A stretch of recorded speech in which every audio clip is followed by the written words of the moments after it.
Hi, I'm Debbie the Wine Lady, and today we're doing number 3 in my series called Wine Survival Training.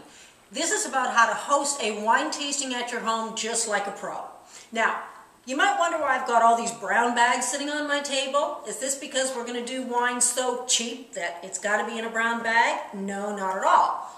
That's because we're going to do a kind of wine tasting called a blind tasting. It's the most fun, you'll learn the most, it's just a blast to do a wine tasting this way.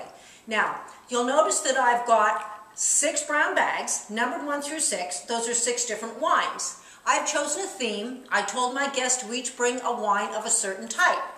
We put them in the bags and no one knows which wine is which. Why do we do that? Because when we see a label, when we know what we're about to drink, we have preconceived ideas about how it's going to taste. This way, we have no idea what's in there. So we're going to really have to use our senses, our smell, our eyes, our palate, to decide what's in these bottles. Okay, I've also got 2 wine glasses in front of each plate. Why do I do that? Because you learn so much more by having 2 wines side by side.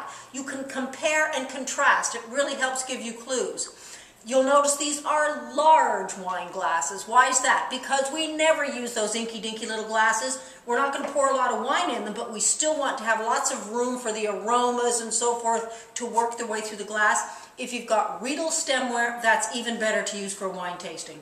I've also got a white piece of paper in front of me. Why is that? Well, I can take notes first of all, but more important, looking at the color of a wine is a very important criteria. And when you have a white paper, you can hold your glass over it that way to see the color. Okay, let me get started.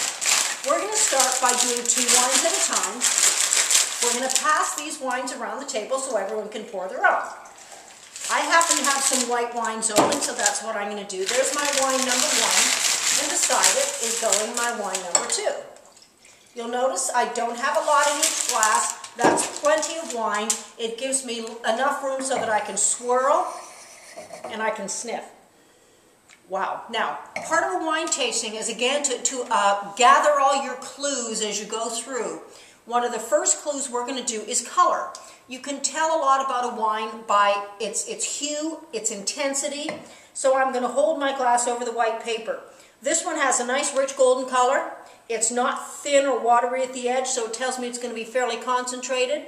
I'll do the same thing with the second glass, and then I'll probably make some notes, what I thought about the color. Then I'm going to work on how each one of these smells. Swirl it, sniff deeply, and you can't do this just once because a good wine is going to change in the glass over the course of 15 or 20 minutes. Take your time with these things. You should have some food, some cheese, some nibblies. You should be talking. You should be letting these things sit and swirl and go back to them again and again. Now, after the smelling, obviously, the tasting is the next thing. You're going to sip your wine.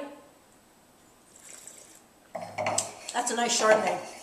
I know it's in that bag, but even so, it's a nice tasting Chardonnay.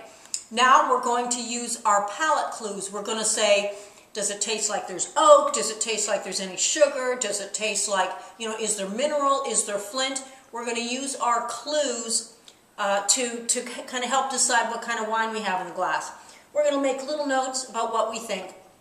Then after we've sat for maybe 15, 20 minutes with just these 2 wines, everyone around the table is going to say a little bit, say what they think. Now, you can make this kind of into a fun challenge kind of a thing, the Super Bowl of wine tastings. You can rate your wines. You can say, okay, who liked this one best? Who liked that one best? At the end of each flight, because that's what this is called when you're tasting wines together, at the end of each flight, you can add up your notes about who liked what and say, this is the winner of this flight. Then you can get a grand winner for the whole evening if you like. The point of all this is 2 things. To learn something by having to really use your senses to judge your wines, and have fun. Hopefully you've got 6 wines here that you're really going to enjoy drinking. That's the idea. Learn, have fun, and beyond that, that's all there is to it. Okay, folks, cheers.